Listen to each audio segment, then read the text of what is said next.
প্রিয় দর্শক, এনটিভির বিশেষ অনুষ্ঠান কোভিড-19 করোনায় করণীয় অনুষ্ঠানে আজকের পর্বে আপনাদের স্বাগত জানাচ্ছি আমি আরিফুর রহমান। দর্শক, আজকে আমাদের স্টুডিওতে অতিথি ঢাকা শিশু হাসপাতালে অধ্যাপক ডক্টর সৈয়দ সুফিয়া আহমেদ। এছাড়া আমাদের সাথে যোগ দেবেন যুক্তরাষ্ট্রের শিকাগোর university of Illinois college of মেডিসিনের অ্যাসোসিয়েট প্রফেসর জাহাঙ্গীর খালেদ। অনুষ্ঠানের শুরুতে দর্শক আমরা যে কথাগুলো বলবো অনেক গুরুত্বপূর্ণ। তার মধ্যে একটি গুরুত্বপূর্ণ হচ্ছে যে বড়দের করোনার উপসর্গ যেভাবে দেখা যায় ঠিক একই রকম উপসর্গ কি শিশুদেরও দেখা যায়? এই বিষয়গুলো নিয়ে কিন্তু অনেক ধরনের বক্তব্য রয়েছে। আমাদের স্টুডিওতে যে অতিথি এবং অনলাইনে যে অতিথি, অনুষ্ঠানের শুরুতেই এই বিষয়গুলো নিয়ে তাদের সাথে কথা বলবো। আপনাকে স্বাগত জানাচ্ছি আমাদের আয়োজনে যোগ দেবার জন্য। বলবো যে বড়দের উপসর্গ স্বাভাবিকভাবেই বহুবার আলোচনা হয়, যে সর্দি, কাশি, জ্বর, গলা ব্যথা, মানে কোনো কিছুর মানে গন্ধটা, মানে অর্থাৎ যে যে বিষয়ে যে স্বাদটা মুখের থাকে সেটা না পাওয়া, গন্ধ ঠিকমতো না পাওয়া। ঠিক একই রকমভাবে শিশুদের ক্ষেত্রে একই রকম উপসর্গ থাকে কিনা? ধন্যবাদ আপনাকে। দেখুন, আমরা শিশু বলতে আমাদের দেশে সাধারণত 18 বছর বাচ্চা পর্যন্ত বোঝায়। তা বাচ্চাদের বেশিরভাগ ক্ষেত্রেই অ্যাসিমটোমেটিক থাকে, আমরা সিমটম আমরা পাই না। তো যেসব সিমটম নিয়ে আসে বড়দের মতো, কিন্তু সর্দি, কাশি, গলা ব্যথা নিয়ে আসতে একটু বড় বাচ্চারা। কিন্তু আমরা যেটা বাচ্চাদের খেয়াল করি যে এই বাচ্চারা কিন্তু অনেক বাচ্চারা আছে কিন্তু পেটের ব্যথা, জ্বরের সাথে পেটের ব্যথা থাকে, জ্বরের সাথে ডায়রিয়া নিয়ে আসে। এটা কিন্তু একটা নতুন, আমরা কিন্তু বড়দের মধ্যে হয়তো পাই, কিন্তু সাধারণ সিমটম আমরা এটা দেখি যে জ্বরের সাথে পেটে ব্যথা থাকে, ডায়রিয়া নিয়ে আসে। এবং সাধারণত সর্দি, কাশি, জ্বর এগুলো কিন্তু বাচ্চাদেরও হয়, কিন্তু মাইল্ড ফর্মে থাকে। এবং অনেকেই নিউমোনিয়া নিয়ে আসে আমাদের যে এক্সপিরিয়েন্স। এবং এই জ্বরটা অনেক সময় যদি 3 দিন বা 5 দিনের বেশি থাকে, কাশি নাও থাকে, তারপরে কিন্তু আমরা দেখি যে বাচ্চারা কিন্তু শুধুমাত্র জ্বর নিয়েও আসতে পারে। আপনার কাছে আমরা আবার আসবো। জাহাঙ্গীর খালেদ, আপনি স্টুডিওর অতিথি ডক্টর সৈয়দ সুফিয়া আহমেদের কথা শুনলেন। এই শিশুদের উপসর্গ, করোনার উপসর্গ নিয়ে আপনার কিছু বলার আছে কিনা? হ্যাঁ, ওনার কথা শুনলাম। বাচ্চাদের ক্ষেত্রে সেটাই যে আমরা এখানে যেটা দেখি, এটা দুইটা গ্রুপ। একটা হচ্ছে টিনেজ, মানে আফটার 12 টু 18, আর হচ্ছে ইয়াঙ্গার। এখন 12 টু 18 যে গ্রুপটা, তাদের যে সিমটম সেটা অনেকটা বড়দের মতোই, জ্বর, সর্দি, কাশি, গলা ব্যথা অ্যান্ড মাথা ব্যথাও থাকে অনেক সময়। কিন্তু যারা ছোট বাচ্চা যারা আছে, ছোট বলতে আমরা বলতেছি যে আন্ডার 6, তাদের একটা বিরাট পোর্শন কোন রকম জ্বর বা সর্দিতে শুধু ডায়রিয়া নিয়ে আসতে পারে, সেটা আমরা দেখি। আর ইয়াং গ্রুপ এখানে যেটা কিছু কিছু ক্ষেত্রে হচ্ছে, সেটা খুব বেশি না, তারা মাল্টি অর্গান ফেলন নিয়ে হসপিটালে ভর্তি হয়, যখন ওয়ার্ক আপে দেখা যায় যে that is secondary to the Covid. কিন্তু অন্য সিমটম গুলি মোটামুটি দেখা যাচ্ছে বাংলাদেশ আর এখানে একই রকম। আচ্ছা, আপনার কাছে প্রশ্ন থাকবে যে আপনি বললেন দুটো ভাগে ভাগ করলেন, একটি 12র পরে বা 12র আগে। তো যখন এই সিমটমগুলো নিয়ে হাসপাতালে আপনাদের ওখানে যখন কেউ ভর্তি হয়, যদি অবস্থা খারাপ হয়, সেক্ষেত্রে তখন তাদের কি চিকিৎসা দেওয়া হয় শিশুদের? চিকিৎসা বড়দের মতোই, initially antibiotic, azithromycin and steroid. আর ডিপেন্ড করে রেমডেসিভির যেটা আমরা ইউজ করি, সেটা ডিপেন্ড করে হচ্ছে অক্সিজেন স্যাচুরেশনের উপর। স্যাচুরেশন যদি বিলো 92% থাকে, সেই ক্ষেত্রে ওটা শুরু করা হয়। আর mostly is a supportive treatment. আরেকটি বিষয় যে কিন্তু এখানে যেটা বিরাট একটা কনসার্ন আছে, যেটা হচ্ছে হাইড্রোক্সিক্লোরোকুইন, সেটা এখানে আমরা ইউজ করি না। এটা নিয়ে বিরাট পলিটিক্যাল ইস্যু আছে এখানে। প্রেসিডেন্ট ট্রাম্প বলেন যে এটা কাজ করে, কিন্তু ইন দ্য হসপিটাল সেটিং এ আমরা সেটা ইউজ করি না। আপনার কাছে আমরা আবারও আসবো। একটি বিষয়ে এখন স্টুডিও অতিথির কাছে যাব, যে আমরা জানি যে ঢাকা শিশু হাসপাতালে করোনা ইউনিট অনেক দিন ধরেই চলছে। তো করোনার উপসর্গ নিয়ে কোন বয়সী শিশুরা আপনার হাসপাতালে বেশি ভর্তি হচ্ছে? দেখুন, আমাদের হাসপাতালে প্রথমে আমাদের আইসোলেশন ওয়ার্ড ছিল। এখন আমরা মাননীয় প্রধানমন্ত্রীর নির্দেশে জুলাই 15 থেকে আমাদের ডেডিকেটেড করোনা ইউনিট 20 বেডে চালু রয়েছে। প্রথম থেকে আমরা যে বাচ্চাগুলো পেয়েছি এখন পর্যন্ত 245টা বাচ্চা আপনার আমরা কোভিড পজিটিভ পাই। তার মধ্যে প্রায় নিউবর্ন আছে 32টার মতো এবং 245-এর মধ্যে এক মাস থেকে 1 বছরে প্রায় 67 জন আছে। এ ধরনের আবার 5 বছর পর্যন্ত আছে বা 10 বছরের উপরে আমরা আর 20 জন ও 25 জন পেয়েছি। তো এখন আমরা যেগুলো দেখি ম্যাক্সিমাম ক্ষেত্রেই যে অ্যাসিমপটোমেটিক নিয়ে আসে, কিন্তু অন্য ডিজিজের সাথে কোমরবিড কন্ডিশনে আমরা কোভিড পজিটিভ পাই। এর মধ্যে একটা বাল্ক অফ পেশেন্ট আমাদের হেমাটোলজি ইউনিটে যেমন লিকোমিয়া নিয়ে এসেছে, তাদের আমরা সাধারণত এই পেশেন্টগুলোর আমরা কোভিড-19 পরীক্ষা করি। আমরা সাথে অনেকগুলো বাচ্চা অনেক লিকোমিয়া পেশেন্টের পাশাপাশি কিন্তু আমরা কোভিড পজিটিভ পেয়েছি। সাধারণত কোমরবিড কন্ডিশনে আমরা আমাদের হসপিটালে আমাদের আইসিইউতে যাওয়ার আগে বা সার্জারি করার আগে আমরা পরীক্ষা করে নিই। সেই পরীক্ষা করার মধ্যে দেখি আমরা অনেকগুলো পজিটিভ পাই, সেটা কোমরবিড কন্ডিশনে। আর সাধারণত যে বাচ্চাগুলো আমরা উনিও বললেন যে আমাদের সাথে বিদেশে একই ধরনের জ্বর, একটা ফিভার, প্রথমেই ফিভার ক্লিক ছিল, ফিভার নিয়ে আসবে। ফিভার একটু বড় বাচ্চারা, আমরা আগে বলেছি বড় বাচ্চারা সাধারণত জ্বর, সর্দি, কাশি, গলা ব্যথা নিয়ে আসে। আর এই বাচ্চাগুলো সাধারণত নিউবর্ন বেবিদের যেটা আমরা যা পেয়েছি তা আমরা কিন্তু এনআইসিউতে যাওয়ার আগে, কিন্তু এটা কি ভার্টিক্যাল ট্রান্সমিশন নাকি তারা কি আপনার ইনফেক্টেড বাই বড়দের সাথে তারা ইনফেক্টেড হয়েছে, আমরা কিন্তু সেটা সঠিকভাবে বলতে পারি, কারণ আমাদের অ্যান্টিবডি টেস্ট আমরা করি না। ভার্টিক্যাল ট্রান্সমিশন হয়েছে কিনা তা আমরা সঠিকভাবে বলতে পারি। তবুও আপনার গবেষণা দেখা যায় যে ভার্টিক্যাল ট্রান্সমিশন খুব কম। এখন পর্যন্ত মানে একটা গবেষণায় একটা পাওয়া গেছে যে বাচ্চাদের ভার্টিক্যাল ট্রান্সমিশন নিউবর্ন বেবিদের। সেই নিউবর্ন বেবিদের ম্যাক্সিমামই আমাদের দেশে যা হচ্ছে, কিন্তু আপনার মনে হয় কন্ট্যাক্টে সাধারণত এরা ইনফেক্টেড ফ্রম দ্য আদার্স, মানে বড়দের কাছ থেকে হচ্ছে। আমাদের কয়েকটা বাচ্চা কিন্তু শ্বাসকষ্ট নিয়ে, ছোটো বাচ্চাদের মধ্যে, নিউবর্নের মধ্যে, ইয়ং বাচ্চাদের মধ্যে শ্বাসকষ্ট নিয়ে আসছে। বা আপনার আমি নিউবর্ন বেবিদের শ্বাসকষ্ট নিয়ে আসলে তখন বা কি ব্যবস্থা গ্রহণ করেন? আমরা সবসময় চাই যে করোনা রোগে শ্বাসকষ্ট হলে সাধারণত এটাকে সিরিয়াস টার্ম হিসেবে আপনারা চিহ্নিত করেন। এই প্রশ্নটি আবারও আপনার কাছে করব, তার আগে আবারও আমি যাব জাহাঙ্গীর খালেদ আপনার কাছে। বলবো যে যুক্তরাষ্ট্রের বিভিন্ন অঙ্গরাজ্যে করোনা যে রোগ সংক্রমণ যে ছড়িয়েছে আমরা সবসময় গণমাধ্যমে দেখি। বলবো যে আপনার অঙ্গরাজ্য অর্থাৎ শিকাগো এবং আশেপাশে যা এলাকাগুলোতে এই করোনার বর্তমান অবস্থাটা এখন কেমন? এটা বর্তমানে এটা হচ্ছে যখন শুরু হওয়ার পর অ্যারাউন্ড লেট মে এবং জুন মাসের শুরুতে, এবং আমি ইলিনয়ের কথা বলছি, এখানে total number of the cases এটা নেমে আসে। প্রথম দিকে এটা ছিল এভরিডে বিটুইন 2 to 3,000, সেখান থেকে এটা ড্রপ করে চলে আসে প্রায় 600 পার ডে। এবং যখন থেকে স্কুল মানে ওপেন হলো, তারপরে কিছুটা রিল্যাক্সেশন, যে রেস্টুরেন্টগুলো ওপেন হলো, তখন থেকে এটা আবার বাড়া শুরু হয়েছে। এখন ইলিনয়ের last 1 month pretty much every day number of the cases between 1,800 to 2,000. কিন্তু যেটা ডিফারেন্সটা হচ্ছে যে প্রথম দিকে যেটা প্রচুর ডেথ ছিল, ডেথ রেটটা কমে গেছে, কিন্তু ইনফেকশাস রেটটা আস্তে আস্তে বাড়ছে। আমেরিকাতেও আস্তে আস্তে বাড়তেছে। এবং আনটিল আজকের ডাটাতে এখন আমেরিকাতে টোটাল কেস হচ্ছে 6.3 মিলিয়ন কেসেস, এবং that is the highest in the world.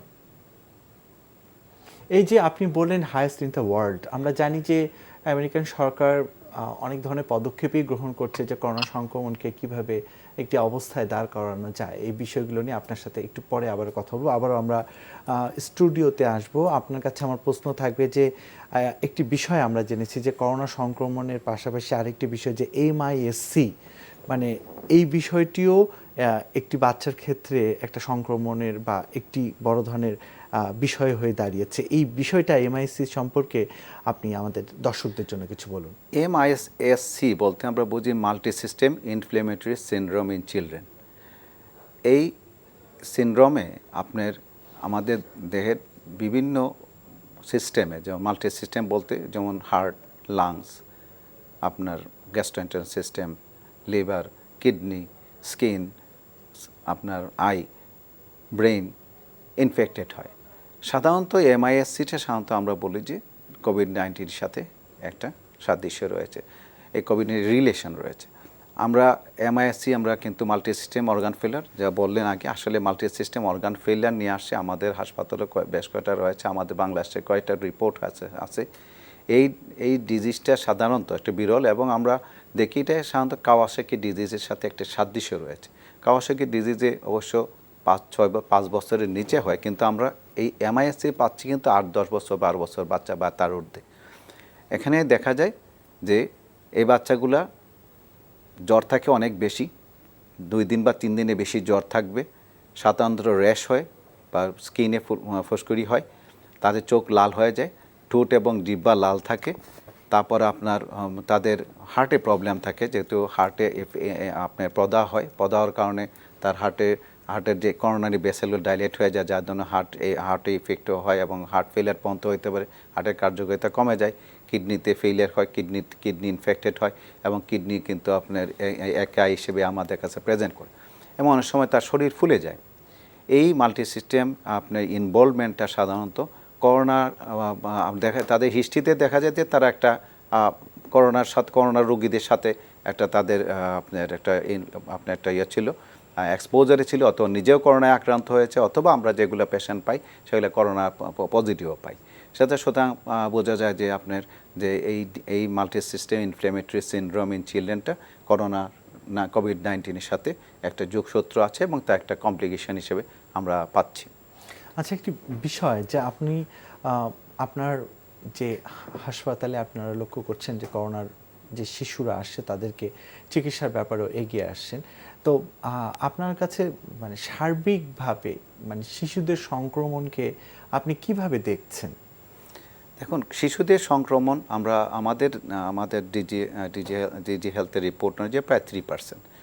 তার কারণ আমার মনে হয় তার বেশি হতে পারতো, কারণ যেহেতু আপনার শিক্ষা প্রতিষ্ঠান বন্ধ রয়েছে, আমরা সাধারণত বাচ্চাদের অযথা আপনার বাইরে এক্সপোজ করি না বা বাইরে যাওয়া হয় না, সেই ক্ষেত্রে বাচ্চাদের হয়তো বা ইনফেকশন রেটটা কম। কিন্তু যদি আপনি শিক্ষা প্রতিষ্ঠান খুলে দেওয়া হয়, তাদের যদি আবার অবাধে চলাফেরা করে বা যায়, তাহলে কিন্তু ইনফেকশন রেটটা বেড়ে যেতে পারে। সাধারণত আমাদের অভিভাবকরা অনেকটা সচেতনতার কারণে কিন্তু আমরা বাচ্চাদের রেটটা কম পাই।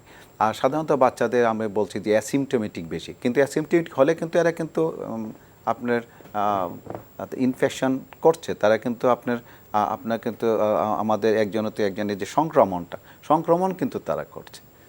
আপনার কাছে আবার আসবো।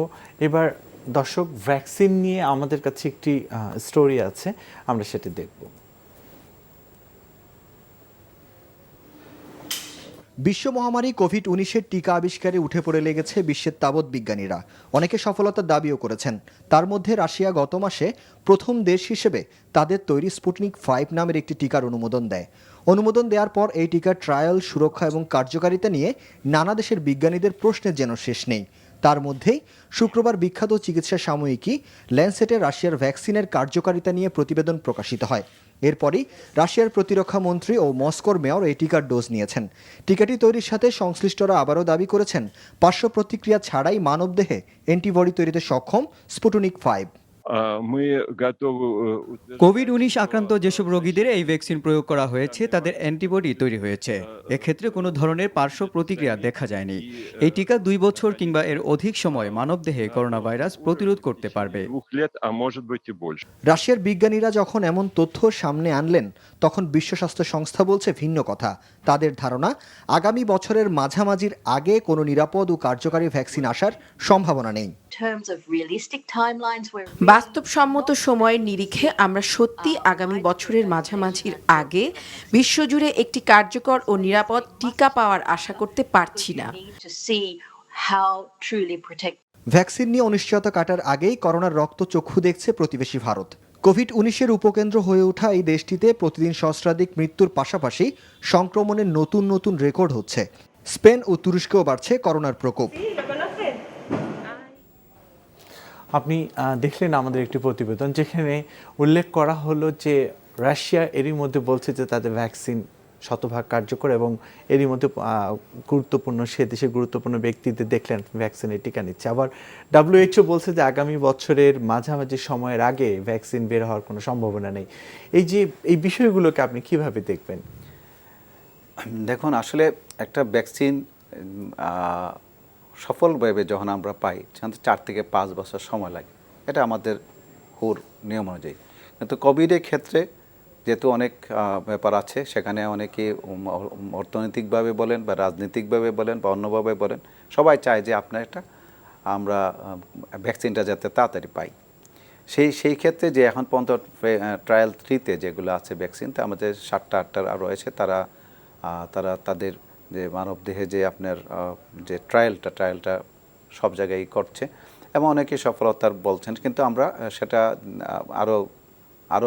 আরও সময় লাগবে। কারণ সেফ অ্যান্ড ইফেক্টিভ ভ্যাকসিন পেতে হলে আপনাকে দেখতে হবে যে আসলে গবেষণা করে দেখতে হবে যে আসলে তার সেফ কিনা, ইফেক্টিভ কিনা, তার কোনো সাইড ইফেক্টিভ হয় কিনা। তো তারা যেগুলো দেখেছেন তারা বলেছেন যে তারা যে আপনার ইফেক্টিভ এবং সেফ, তার সাইড ইফেক্ট হয় না। তারপরেও আপনাকে অনেক দিন দেখতে হবে যে আসলে তার সাইড ইফেক্ট হয় কিনা। এখন এই ভ্যাকসিনগুলা বাজারে আমরা আপনার রিপোর্টে দেখলাম যে আগামী বছরের মাঝামাঝি সময় হয়তো বা অ্যাভেলেবেল হবে। তাও কিন্তু কোন গ্রুপকে দেওয়া হবে, একটা রিস্কি পিপলকে, রিস্ক যেগুলো আছে তাদেরকে কিন্তু প্রথমে দেওয়া হবে। তো এখানে কিন্তু যে ট্রায়ালগুলো হয়েছে, আমার একটা প্রশ্ন হলো যে আমরা আসলে বাচ্চাদের কিন্তু ট্রায়ালে নিচ্ছি। আমরা অবশ্যই ট্রায়ালের ব্যাপার নিয়ে আবারও কথা বলবো। আবারও জাহাঙ্গীর খালেদ, আপনার কাছে বলবো যে আপনি দেখলেন রাশিয়ার ভ্যাকসিন, এরই মধ্যে তারা বলছে তারা সফল হয়েছে, আবার WHO বলছে যে আগামী বছরের মাঝামাঝি সময়ে ভ্যাকসিন আসতে পারে। আবার কিছুক্ষণ আগেও আপনি বলেছেন যে সংক্রমণে এখনও USA সর্বোচ্চ অবস্থায় আছে। তো দুটো প্রশ্ন আপনার কাছে থাকবে, আসলে ভ্যাকসিনের সার্বিক অবস্থা আপনি কিভাবে দেখছেন, এবং যুক্তরাষ্ট্র যে সংক্রমণ এভাবে বেড়েই যাচ্ছে, সেক্ষেত্রে যুক্তরাষ্ট্র সরকার আসলে কি ব্যবস্থা গ্রহণ করছে? তো প্রথম রাশিয়ার ভ্যাকসিনের উপরে একটু কমেন্ট করি। রাশিয়ার যে ভ্যাকসিনটা, এটা হচ্ছে এডিনোভাইরাস ভেক্টর ভ্যাকসিন।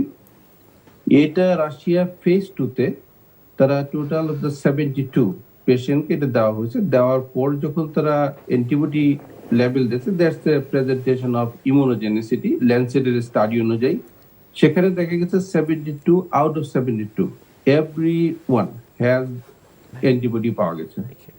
এখন কিন্তু এটা ফেজ 2 ট্রায়াল, এন্ড রাশিয়াতে যেটা হচ্ছে যে ফেজ 3 ট্রায়ালে it needs to be more people, where it needs to be about 30-40,000, 30 to 60,000 people needs to involve. Russia যেটা করতেছে, ফেজ 3টাকে শর্টকাট করে দিচ্ছে, করে দিয়ে ভ্যাকসিনটা নিয়ে আসার চেষ্টা করতেছে। এবং ওই জায়গাতে হয়তো WHO এর সাথে বা অন্যান্য যারা আছে তারা দেখতেছে যে না, এটা মানে তারা এটা নিয়ে প্রশ্ন তুলছে, সে জায়গায় রাশিয়ান ভ্যাকসিনটা। বাট আমি পার্সোনালি মনে করি যদি রাশিয়ান ভ্যাকসিন হয়তো কাজ করবে, কারণ এখানে আমেরিকাতে অনেকগুলো ভ্যাকসিন কাজ করতেছে। Throughout the whole world about 93 different vaccine নিয়ে ওরা মানে রিসার্চ শুরু হয়েছে। আমেরিকাতে যে কয়েকটা মেজর কাছে, তার ভিতরে অ্যাস্ট্রাজেনিকা, যেটা ওরা হচ্ছে জাস্ট রিসেন্টলি ফেজ 3 ট্রায়াল শুরু করেছে। সেখানে তাদের গোল হচ্ছে আপ টু 30,000 পিপল ইনভলভ করা। এবং এই অ্যাস্ট্রাজেনিকার ভ্যাকসিনের যে মেইন টেকনোলজি, সেটাও কিন্তু রাশিয়ার ওই একই same adenovirus vector, exactly the same. এবং অ্যাস্ট্রাজেনিকাটা হচ্ছে যে এরাও এক্সপেক্ট করতেছে end of this year or the next year আসবে, যদিও পলিটিক্যাল কারণে এখানে বলা হচ্ছে যে ইলেকশন সামনে, যেটা ইলেকশনের আগেই চলে আসবে। তো এখন এখানে যেটা হচ্ছে যে স্প্রেডটা, যেটা স্প্রেডের একটা বড় কারণ হচ্ছে যে মেনটেন করা, লাইক সোশ্যাল ডিস্টেন্স। এই ক্ষেত্রে social distance and hygiene, hand hygiene, এটা ছাড়া এটা তো এই মুহূর্তে কোনো ট্রিটমেন্ট নেই। এখন সোশ্যাল ডিস্টেন্সটার একটা বড় প্রবলেম হচ্ছে, প্লাস মাস্ক পরতে হবে। এখন আমেরিকান ইন জেনারেল তাদের একটা মেন্টাল ইগো আছে যে অন্য কেউ কিছু বলবে, আমি সেটা শুনবো না। এবং এইটা একটা বিরাট ইস্যু, যে কারণে এরা আসলে অনেকে শুনতে চায় না। যদি কোনো দোকানে যাওয়া যায়, সে ফর এক্সাম্পল সুপার মার্কেট, সেখানে কিন্তু লেখা আছে যে মাস্ক ছাড়া কেউ এখানে ঢুকতে পারবে না। কাজেই ওখানে সবাই মাস্ক পরতেছে, কিন্তু ভিতরে গেলে দেখা যায় যে অ্যাবাউট 30-40% অফ দ্য মাস্কটা হচ্ছে নাকের নিচে। তো নাকের নিচে যদি এটা রাখা হয়, এটা তো কোনো কাজ করতেছে না, এবং এটা একটা বড় কারণ এখানে ছড়া। আর একটু যে ট্রাভেল জোন, মানে যেটা ইনিশিয়ালি যেটা শুরু হয়েছে যে বাইরে থেকে আসতে, এখন আমেরিকানরাও ট্রাভেল করতে পছন্দ করে। এখন যে এক জায়গায় কম, যেমন নিউ ইয়র্কেও কম, কিন্তু নিউ ইয়র্কাররা যখন এখন ক্যালিফোর্নিয়াতে যাচ্ছে বা ফ্লোরিডাতে বেশি, ফ্লোরিডাতে যাচ্ছে, তখন আবার যখন ব্যাক করতেছে আবার একটা পকেট নিয়ে আসতেছে, সেখান থেকে আবার ছুটতেছে। এটা আরেকটা কারণ। যে আমাদের দেশেও কিন্তু করোনার ভ্যাকসিনের ট্রায়াল চলছে, এই ট্রায়ালে কি শিশুদের অন্তর্ভুক্ত করা হয়েছে? যদি অন্তর্ভুক্তই বা করা হয়, এরকম কোনো পরিকল্পনা আছে কিনা? পাশাপাশি এটার আসলে পার্শ্ব প্রতিক্রিয়া কি রয়েছে, এগুলো নিয়ে এখন আমরা কথা বলবো। আপনার কাছে আসবো, বলবো যে এই যে থার্ড ট্রায়াল বাংলাদেশে চলছে চায়নার একটি ভ্যাকসিনের, এখানে শিশুদের সম্পৃক্ত করা হয়েছে কিনা, এই বিষয়টি নিয়ে আমাদের দর্শকদের জন্য বলবো। দেখেন, থার্ড ফেজ ট্রায়ালে আমরা শুধু বাংলাদেশ না, অন্য দেশেও কিন্তু বাচ্চাদের ইনভলভ করা হয়নি, সাধারণত অ্যাডাল্টদেরই করা হচ্ছে। তো এখানে বাচ্চাদের ইনভলভ করা না করার পিছনে কি কারণ আছে সাধারণত তা আমরা পরে বলবো, কিন্তু বাচ্চাদের কিন্তু ট্রায়ালে ইনভলভ করা হচ্ছে না। এবং যে ভ্যাকসিন আসার পরে যাদের দেওয়া হবে তারা কিন্তু রিস্ক গ্রুপ পিপল, বাচ্চাদের কিন্তু বলা হয় না যে বাচ্চাদের দেওয়া হবে কিনা। সে ব্যাপারে আমাদের এখনও আমার প্রশ্ন রয়েছে, কারণ আমরা কি বাচ্চাদেরকে এই গ্রুপটাকে রেখে ভ্যাকসিন দিব, নাকি তাদের বাচ্চাদের মধ্যে কোনো ভ্যাকসিনের দেওয়ার পরে কিন্তু আপনার কোনো পার্শ্ব প্রতিক্রিয়া হবে কিনা, বা আপনার অন্য আমরা যেমন দেখেছিলাম পোলিও ভ্যাকসিনের সময় পরে যে গুইলেন-বারেন সিনড্রোম বেড়েছিল, এই ধরনের কিছু হয় কিনা, সেটা কিন্তু আমি তো বললাম আগেই যে এগুলো অনেক এক্সপিরিয়েন্সের ব্যাপার আছে, মানে আপনার এখানে রিসার্চের ব্যাপার আছে। তাই এখন অনেক দিন দেখতে হবে যে আসলে কোনো সাইড ইফেক্ট হয় কিনা।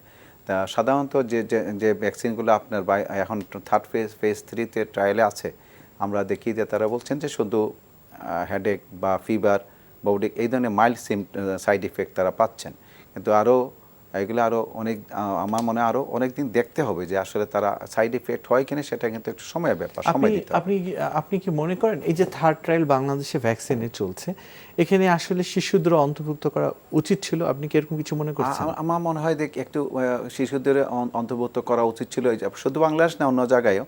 কিন্তু শিশুদের কেন করা হয় নাই, সেটা অন্যান্য কারণ আছে। উচিত ছিল কিনা? উচিত ছিল, কারণ বাচ্চাদের আপনার একটা গ্রুপে পিপলের দেওয়া উচিত ছিল। আমি মনে করি উচিত, বাচ্চাদেরও আপনার ট্রায়ালে নিয়ে আসা উচিত। আবারও জাহাঙ্গীর খালেদ আপনার কাছে যাব। আপনি স্টুডিওর অতিথির কাছে শুনলেন শিশুদেরও ভ্যাকসিনের মধ্যে রাখা উচিত ছিল, এরকম একটি মন্তব্য। পাশাপাশি বলবো যে যুক্তরাষ্ট্রেও তো ভ্যাকসিনের থার্ড ট্রায়াল চলছে, সেখানেও শিশুদেরকে অন্তর্ভুক্ত করা হয়েছে কিনা, আর ভ্যাকসিন নিয়েই বা আপনার কাছে আমেরিকার কোনো খবর আছে কিনা? না, এখানেও ভ্যাকসিন যেটা, সেটা থার্ড ফেজ ট্রায়ালে শুধু অ্যাস্ট্রাজেনিকা ছাড়াও আরো দুটা চলছে, একটা মডার্না আর একটা হচ্ছে ফাইজার। কিন্তু কোনোটাই বাচ্চাদের ইনক্লুড করা নাই। এটা হচ্ছে 18 বছর থেকে অ্যাবাভ। এবং এখানেও ভ্যাকসিন আসলে যেটা কথা হচ্ছে যে কারা ভ্যাকসিনটা পাবে, যে ভ্যাকসিনটা যদি মার্কেটে আসেও, ফার্স্ট ফেজে তারা চিন্তা করতেছে যে health care worker and the risk population, যাদের হয়তো কার্ডিয়াক, পালমোনারি প্রবলেম আছে, ডায়াবেটিক, আদার হেলথ প্রবলেম আছে, তারা আগে। এবং টিপিক্যালি এখানে যেটা হয় যে ফুড অ্যান্ড ড্রাগ অ্যাডমিনিস্ট্রেশন প্রথম যে কোনো মেডিসিন, ভ্যাকসিন, অন্য কোনো মেডিসিন আসলে most of the time, except যে চাইল্ডহুড যে ভ্যাকসিন গুলো আছে সেগুলো ছাড়া, ইউজুয়ালি এরা ট্রাই করে হচ্ছে ফার্স্ট অ্যাডাল্ট থেকে যে এক্সপিরিয়েন্স গ্যাদার করে, তারপর নেক্সট ফেজে যায় বাচ্চাদের, তাও সেগুলো হচ্ছে এজ স্পেসিফিক। যেমন হয়তো যাবে 12 to 18, and 12 to 18 যদি দেখা যায় যে সেফ, দেন যায় ইয়াঙ্গার এজ। এবং যেগুলো স্পেসিফিক বাচ্চাদের, সেই ভ্যাকসিন গুলো এখানে বহু সময় লাগে। যেমন রোটা ভাইরাস ভ্যাকসিন, সেটা এখানে প্রায় 23 ইয়ার্স এটা মানে ট্রাই করে যেটা আসলো, সেটা আসার পরে দেখা গেল সেটা একটা ডিজিজ করে, সেটা বলে ইন্টারসেপশন। ইন্টেস্টাইনে একটা পার্ট আর একটা পার্টের ভিতরে ঢুকে যায়, তখন আবার সেটা মার্কেট থেকে উইথড্র করে আবার নেক্সটটা আসলো আবার 3 বছর পর। এখানে বাচ্চাদের ভ্যাকসিন গুলো ইউজুয়ালি বাচ্চাদের উপরে প্রয়োগ করা হয় না, আনলেস মানে বড়দের থেকে এক্সপিরিয়েন্স নিয়ে যে তাদের কি সাইড এফেক্ট গুলি হচ্ছে। সাইড এফেক্ট গুলি তো ভাই বললেন, ওটা এক্স্যাক্টলি ওই সাইড এফেক্ট গুলি এখন পর্যন্ত রিপোর্টেড। তবে এখানে যেটা হচ্ছে, যেমন অ্যাস্ট্রাজেনেকার যেটা ওদের থার্ড ফেজে ওদের যেটা ওরা শুরু করলো, যে জায়গাগুলিতে শুরু করেছে তার ভিতরে একটা হচ্ছে Wisconsin. Even within recruiting started like at 9. Within 15 minutes, their goal was to get 200 volunteers. They get 150 within 15 minutes. 150 volunteers পাওয়া গেছে। আর আরেকটা যেটা ম্যাডোনা, তারা অলরেডি থার্ড ফেজে 23,000 ভলান্টিয়ার করে দেওয়া হয়েছে এবং সেটা চলতেছে। এখন নেক্সটে আসতেছে ফাইজার। তো ফাইজার তাদের এটা শুরু করবে, কারণ এই তিনটা কোম্পানি থেকে অ্যাস্ট্রাজেনেকা, ফাইজার এবং ম্যাডোনা, তিনটা কোম্পানি থেকে already US government advance millions of doses ওই কেনা রাখছে। যদি দেখা যায় যে ভ্যাকসিন গুলো সেফ, তাহলে তারা আমেরিকাকে আগে দেবে। তো ওইভাবে তারা মানে বুঝতে পেরেছি। আপনার কাছে সার্বিক অগ্রগতি শুনলাম, যেই ভ্যাকসিনকেই তারা মনে করবেন যে আসলে শতভাগ কার্যকর, সেক্ষেত্রে আমেরিকা অগ্রিম প্রস্তুতি গ্রহণ করেছে। আপনি আমাদের সাথেই থাকুন, আবার আমি আপনার সাথে কথা বলবো, আবারও স্টুডিওতে আসবো। বলবো যে স্কুল এখন যে করোনা সংক্রমণ, তো সামনের দিনগুলোতে স্কুল কলেজ খোলারও কিন্তু একটা পরিকল্পনা চলছে। তা আপনি কি মনে করেন যে এই সংক্রমণের যে বর্তমান অবস্থা, সামনের দিনগুলোতে স্কুল খুললে এটার অবস্থা কি দাঁড়াতে পারে? আসলে সেটা কিন্তু অ্যাজাম্পশন করা যায়, কিন্তু এই জন্যই, এই কারণেই স্কুল আমাদের শিক্ষা প্রতিষ্ঠানগুলো সাধারণত অক্টোবর পর্যন্ত বন্ধ রাখা হয়েছে। এখন আমাদের দেশের বা বাইরের যে প্রবলেমটা হলো যে আমরা যে অবাধে চলাফেরা করছি, যে আমরা স্বাস্থ্যবিধি মানছি না। মেইন প্রবলেম হচ্ছে আমরা মাস্ক পরি না, আমরা সামাজিক দূরত্ব বজায় রাখি না। আমরা কিন্তু এখন কিন্তু সব অনুষ্ঠানের মধ্যে আমরা কিন্তু আছি। এখন বিয়ের অনুষ্ঠান হয়, অনেক অনেক অনুষ্ঠানের মধ্যে সবাই আছে, সুতরাং সংক্রমণের স্বাভাবিকভাবে সংক্রমণটা বেশি হবে। এটা কোথায় যাবে বা আমাদের দেশের কি অ্যাকচুয়াল অবস্থা, কিন্তু আমরা কিন্তু সঠিকভাবে আমরা পাচ্ছি না, কারণ টেস্ট হচ্ছে না বা মানুষ কিন্তু আপনার টেস্ট করছে না, যাচ্ছে না। এটা স্বাভাবিক। সেই জন্য সংক্রমণের যে হারটা আমার মনে হয় অনেক বেশি। তাতে আগামীতে কি হবে সেটা সঠিকভাবে এখন আমরা বলা কিন্তু মুশকিল। এটা কিন্তু আসলে রিসার্চের ব্যাপার আছে। সেই ক্ষেত্রে আমরা যদি টেস্টটা বাড়াইতে পারি, সব জায়গায় টেস্ট করতে পারি, তাহলে কিন্তু আমরা সঠিকভাবে বলতে পারবো যে আগামীতে আমাদের কি হবে। তাহলে আপনি বলতে চান যে আসলে সংক্রমণের অবস্থাটা দেখে সার্বিক বিবেচনা করেই স্কুল টু কলেজ খোলার ব্যাপারে সিদ্ধান্ত নেওয়া প্রয়োজন, নাহলে সংক্রমণ আর বাড়তে পারে। আবারও আমরা জাহাঙ্গীর খালেদ আপনার কাছে যাব, বলবো যে এই যে স্কুল কলেজের যে বিষয়গুলো আমরা আলোচনা করলাম, হ্যাঁ, এবং করোনা সংক্রমণ যদি এই অবস্থায় সামনের দিনগুলোতে খোলা হয়, তাহলে সেক্ষেত্রে এটা কোন অবস্থায় দাঁড়াতে পারে বলে আপনি মনে করেন? আমি ওটা কমেন্ট করার আগে ইয়েতে একটা কমেন্ট করতে চাই, ভ্যাকসিনের ব্যাপারটা।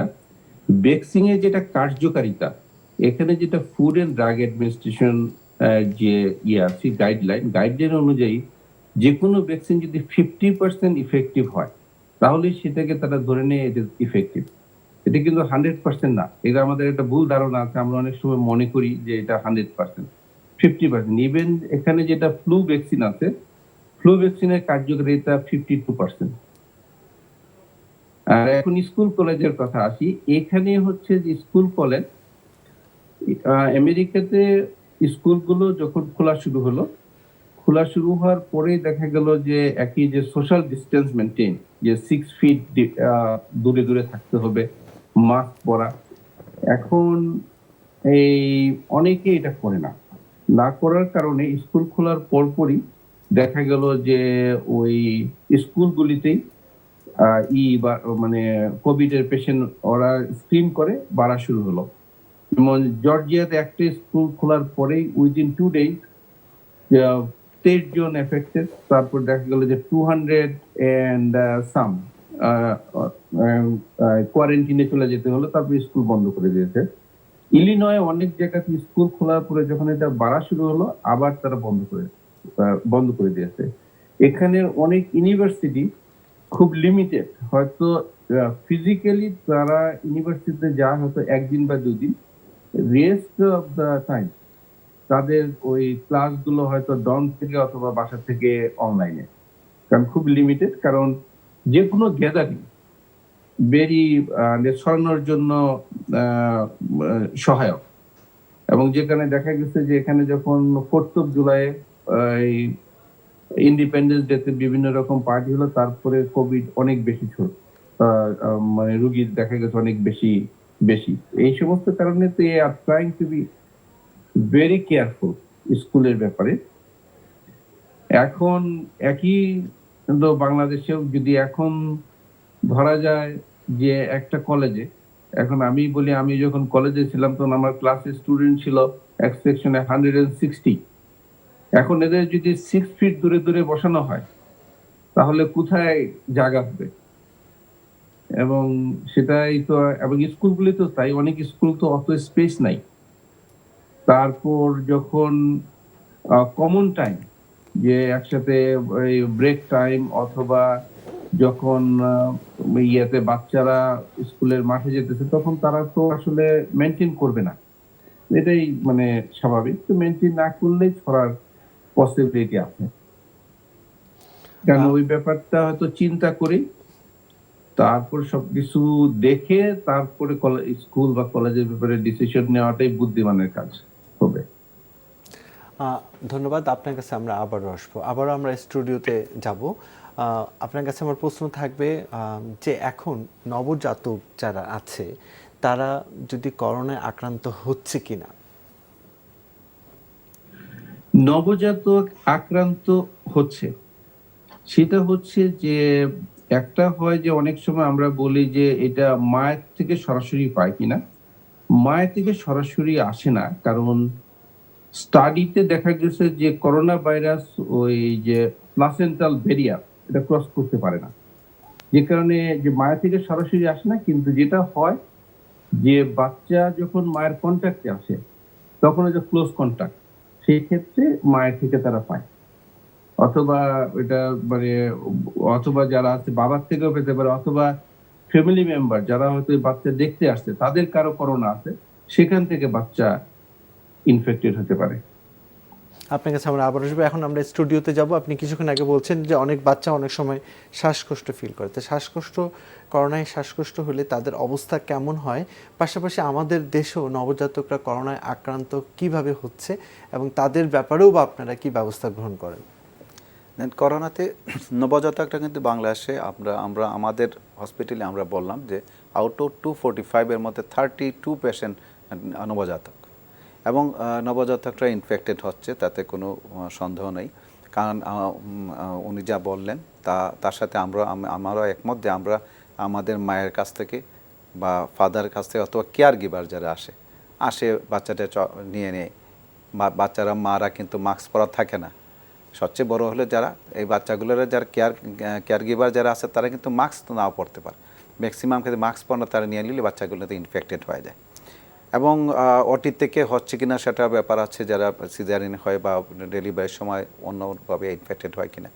আর ভার্টিক্যাল ট্রান্সমিশনের ব্যাপারে আমরা সেভাবে কোনো মানে গবেষণা এখন পর্যন্ত পাই না। তো একটা গবেষণাতে একটা পেশেন্ট মনে সম্ভবত পাওয়া গেছে, কিন্তু এটা আমাদের দেশে বললাম যে আমাদের কোনো এভিডেন্স বলতে আমাদের সায়েন্টিফিক কোনো এভিডেন্স নাই, যেহেতু আমরা কোনো অ্যান্টিবডি ইমিডিয়েটলি করতে পারি না। আইজিএম যদি করতো, আরও ব্রড স্পেকট্রাম যদি এটা করা হয়, এটা আসলে ট্রান্সপ্লেসেন্টাল ট্রান্সমিশন হয় কিনা আরও গবেষণার প্রয়োজন আছে। সেই জন্য আমরা এই মুহূর্তে আমাদের দেশের ক্ষেত্রে আমরা বলতে পারবো না যে আসলে ট্রান্সপ্লেসেন্টাল ভার্টিক্যাল ট্রান্সমিশন হয়েছে কিনা। তো নবজাতকরা ইনফেক্টেড হচ্ছে, কিন্তু ম্যাক্সিমামই অ্যাসিমটমিক অন্য রোগীর সাথে থাকছে। আমরা যা পাচ্ছি যে তারা কিন্তু যে আপনার ইনফেক্টেড হইলে যে তার আপনার সিমটম নিয়ে আসছে তা না। আমাদের হাসপাতালে যেগুলো পাচ্ছি তার সাধারণত বার্থ স্পেশাল নিয়ে আসছে, নিওনাটাল জন্ডিস ইনফেকশন নিয়ে আসছে, তার সাথে আমরা পাচ্ছি।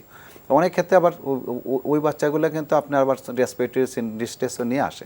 সেটা কি সেই জিনিসটা আমরা কোভিডের জন্য কোভিডের কারণে যে ইনফেকশনটা হয় সেটার সাথে সাদৃশ্য রয়েছে অনেক সময়।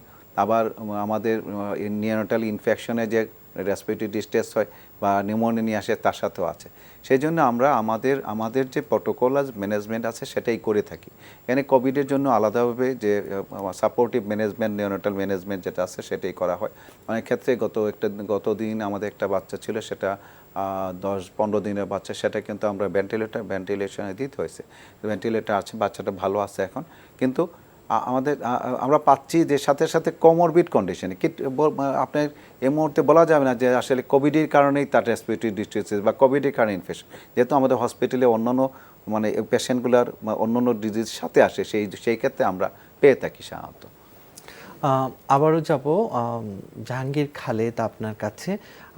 আমার যে প্রশ্নটি থাকবে একদম ছোট করে উত্তর দিতে হবে, আমরা অনুষ্ঠানে একদম শেষ দিকে চলে এসেছি। যুক্তরাষ্ট্রে আপনি বললেন যে 12-র পরে যে সংখ্যাটা, এটা একটা সংখ্যা টিনেজার তারা আক্রান্তের কথা বলেছেন, আবার 12-র নিচে একটা ধাপের কথা বলেছেন। বলবো যে এই শিশুরা করোনা আক্রান্ত হলে যুক্তরাষ্ট্রে বা শিকাগোতে মৃত্যুর সংখ্যা কেমন, বা আক্রান্ত হলে তাদের মধ্যে আসলে কি ধরনের ক্ষতিটা হচ্ছে? এখন ইয়াং পপুলেশন যারা আছে এই এজে, তাদের মৃত্যুর সংখ্যা বড়দের থেকে অনেক অনেক কম, তাদের রেশিও। কিন্তু যাদের ওই যে মাল্টি অর্গান ফেলোর যেটা হয়, তাদের মানে তারা সার্ভাইভ করার পরেও তাদের অনেক কোমরবিড কন্ডিশন তাদের থেকে যায় সার্ভাইভের পর। কিন্তু বাচ্চা যারা ইয়াং, যেটা ছোট বাচ্চা, এদের সিমটম হওয়ার পরেও, কোভিড পজিটিভ থাকার পরেও, তারা কিন্তু মোস্ট অফ দ্যাম আলটিমেটলি ভালো রিকভারি করে যায়, কমপ্লিটলি রিকভারি করে এমনি অন্য কোনো রিকভার করে তারা হসপিটাল থেকে চলে যাচ্ছে, তাদের এমনি কোনো অসুবিধা হয় না। তো এখন ওই বাচ্চাদের ইসের জন্য, মানে যাতে এটা কম হয় বা প্রিভেন্ট করার জন্য, এখন এখানে যেটা হয় যে আগে তো ওই ইয়েতে লেবার এন্ড ডেলিভারিতে আগে দেখা যেত যে ফাদার অ্যালাউড, অন্যান্য রিলেটিভ যারা তারাও সবাই আসতেছে। এখন হচ্ছে সাংঘাতিক স্ট্রিক্টলি এখন সমস্ত ভিজিটর্স কন্ট্রোল করা হয়, except father. No one is allowed to come to the hospital to see the baby. এবং মাঝে এমনও ছিল এবং ফাদারকে অ্যালাউ করতো না, সেটা এখন শুরু করছে, ফাদারকে অ্যালাউ করছে কিন্তু অন্য কাউকে অ্যালাউ করে না। যে এইভাবে তারা হচ্ছে চেষ্টা করতেছে তো রেটটাকে কমায় নিয়ে আসতে। আপনাকে ধন্যবাদ জাহাঙ্গীর খালেদ, অনেক গুরুত্বপূর্ণ মেসেজ পেলাম আপনার মাধ্যমে। স্টুডিওতে ধন্যবাদ আপনাকেও আমাদের আয়োজনে থাকার জন্য। দর্শক, পুরো পৃথিবীটা কিন্তু এখনো এক অদৃশ্য শক্তির সাথে যুদ্ধ করছে, আমরাও করছি। আমাদের জীবন জীবিকার তাগিদে অনেকে বাসা থেকে বের হয়ে গেছেন, চলছেন, ফিরছেন, কিন্তু সবসময় কিন্তু একটি কথা আপনাদের মনে রাখতে হবে, এখনও স্বাস্থ্যবিধি মেনে চলতে হবে। কোনোভাবেই চোখ, নাক এবং মুখে হাত না ধুয়ে স্পর্শ করা যাবে না। আরেকটি বিষয় যে সামনের দিনগুলোতে স্কুল কলেজ খুলে দেওয়ার পরিকল্পনার কথা ভাবছে সরকার, কিন্তু সংক্রমণের অবস্থা ভেবে, অর্থাৎ সার্বিক অবস্থা পর্যালোচনা না করে যদি এই স্কুল কলেজ খুলে দেওয়া হয়, তাহলে কিন্তু যুক্তরাষ্ট্র এবং অন্যান্য দেশের মতো সংক্রমণ আরও বেড়ে যাওয়ার সম্ভাবনা রয়েছে। অতএব সরকারকে অবশ্যই সংক্রমণের অবস্থা ভেবে স্কুল কলেজগুলো খুলে দিতে হবে, কারণ স্কুল কলেজগুলোতে একটা সীমিত জায়গায়, সীমিত পরিসরে অনেক ছাত্র ছাত্রীরা পড়াশোনা করে, অর্থাৎ যেভাবে করে পড়াশোনা করা হয় বেঞ্চগুলোতে বা ওভারঅল জায়গাগুলোতে, অন্যান্য যে বিষয়গুলো আছে সেগুলো কিন্তু অনেক ভেবে চিন্তেই সরকারকে ভাবতে হবে। তো দর্শক, আমি আরিফুর রহমান আজকের মতো বিদায় নিচ্ছি। সবাই সুস্থ থাকুন, ভালো থাকুন এবং এখনও সচেতন থাকুন।